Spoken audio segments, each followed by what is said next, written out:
If you are what you eat, then being mindful of what's on your plate makes a lot of sense for you. It might also matter for the environment. Food journalist and academic Sarah Elton has made something of a study of that. Her new book is called Meatless, a fresh look at what you eat. And she joins us now for 10 questions on choosing food that's good for you and the planet. Hi, Sarah, you ready to go here? I'm ready. Okay, question one. What does it mean to eat healthily for the planet? I think what it means to eat healthily for the planet is to think about climate change and the impact that your food has on the biosphere, on the environment. So is it healthy for my body? Is it healthy for the environment too?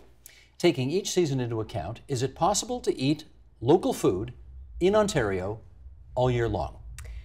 Well, it is possible to eat a lot of local food in Ontario all year round. Our food system is such that it would be very challenging to eat entirely local, but you can make a lot of choices to eat local food every single day, all year round. Take us season by season. Okay, well, let's start with summer. So you have the bounty of the harvest, all the fruits and vegetables. We even grow heat-loving vegetables that we didn't grow here in Ontario before, that have been brought over from Asia and the Caribbean. So you can even get local, what people call tropical vegetables, or the real heat-loving vegetables. That you can buy them. Just look for them in your small grocery store that they're from Ontario. Then of course, all the vegetables people have been growing in Canada for hundreds of years, like cabbages, etc. And thousands of years if you think of pumpkins and squash and all these other lovely foods, corn. Then come fall, well, then you really have the squashes, the winter squashes, and all the what we would think of often now as Thanksgiving foods. You can have potatoes and beets and carrots. Those are root vegetables, and so they keep. So all through the winter, you can continue to buy your carrots from Ontario, beets from Ontario. Also, we now have a large greenhouse sector, and we also have mushrooms. In the winter, you can buy, now, depends on the season, depends how cold and overcast it is in February and January. But so it depends when the greenhouse tomatoes and peppers and even aubergine, eggplants come, but we can get them in March.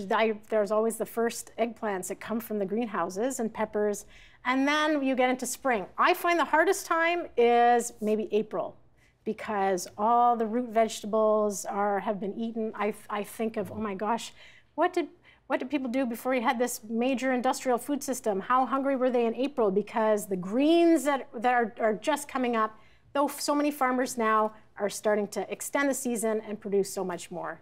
Gotcha. Question 3. Is it better for the environment to buy regular, non-organic food from local sources or organic food from far away? So it's not one or the other. Unfortunately, there's no simple answer. The best solution would be to buy food that is grown in a sustainable way from farmers in your food shed, in your region, near where you live. That would be number one. And then after that, you have a whole different, you have to weigh as you go. But sustainable farming is really important.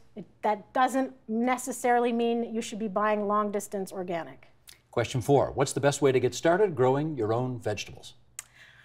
Oh, I think one should start, perhaps, if you've never grown vegetables before, with a pot of herbs. Cherry tomatoes in a pot are really easy to do. Once you become more ambitious, planting a garden, you will appreciate how much work and talent is needed by farmers, because it's not easy, but it's very rewarding and fun. Question 5. Are there sections of the supermarket we simply should avoid? Well, yes, there are those rows where there's full of chips and processed foods and candies. Afraid you were going to say that. Yeah, I'm like, don't look, don't look. Plant-based foods are always what are considered the most healthy foods choices at the supermarket. Question 6. At what age should a child learn how to cook? I think children should be involved with cooking. As soon as you can get a butter knife into a toddler's hand and a raw mushroom in the other, they can chop mushrooms. I've witnessed it myself. That said, in my experience, at 10, children really have a competency and they could actually learn to cook meals by 10.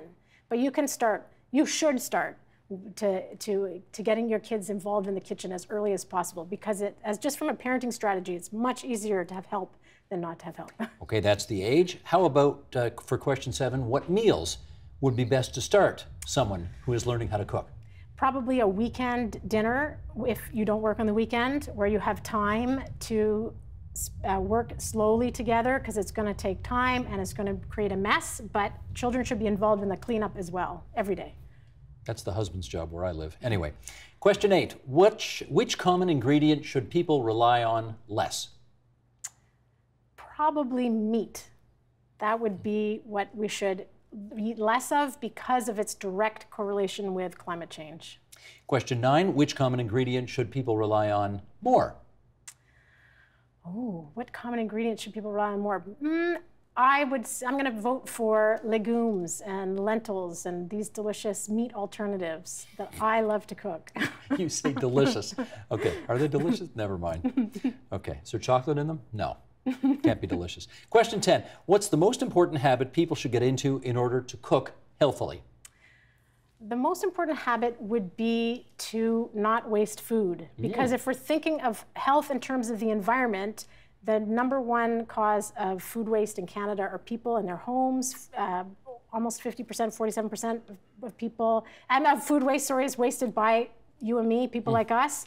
And most of that is fruits and vegetables. So if you're going to cook healthily, I think you have to cook everything. Freeze it if you can't finish it before it goes bad, or make a meal and freeze it. You'll be happy one day when you want to order in and you actually have frozen dinner waiting for you. Great advice. Sarah Elton, author, Meatless, a fresh look at what you eat. Thanks, Sarah. Thank you.